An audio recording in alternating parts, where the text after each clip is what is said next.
Hello everyone, চলো শুরু করি আজকের ভিডিও। জীবনের একটা ছোট অধ্যায় আজ শেষ হতে যাচ্ছে। কোথায় যাচ্ছি, কিসের অধ্যায় শেষ হচ্ছে সেটা জানতে হলে তোমাদের পুরো ভিডিওটা দেখতে হবে। স্মৃতি থাকার জন্য স্মৃতি তৈরি করাও কিন্তু খুবই দরকার।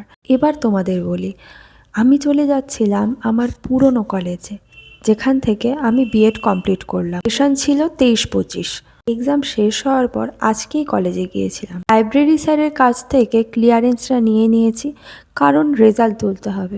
অনলাইনে রেজাল্ট দেখে নিয়েছিলাম, তাই কলেজে এসে রেজাল্ট তোলা হয়নি। তাদের সাথে ছিল প্রায় নিত্য দেখা সাক্ষাৎ। অফিসিয়ালি তাদের সাথে হয়তো আর দেখা হবে না। লাস্ট সেমিস্টারের রেজাল্টটা আজ নিয়ে নিলাম। কলেজ থেকে বেরোনোর সময় স্যারদের সাথে একটু কথা হলো। স্যাররা অনেক ভালো ভালো কথা বললেন। আর্ট কাকুর সাথেও কথা হলো, বললো আবার এসো, আবার দেখা হবে। এভাবেই আমার বিএডের স্মৃতিময় অধ্যায় শেষ হলো। That's it for today. দেখা হচ্ছে পরের ভিডিওতে। ততক্ষণের জন্য সকলকে টাটা।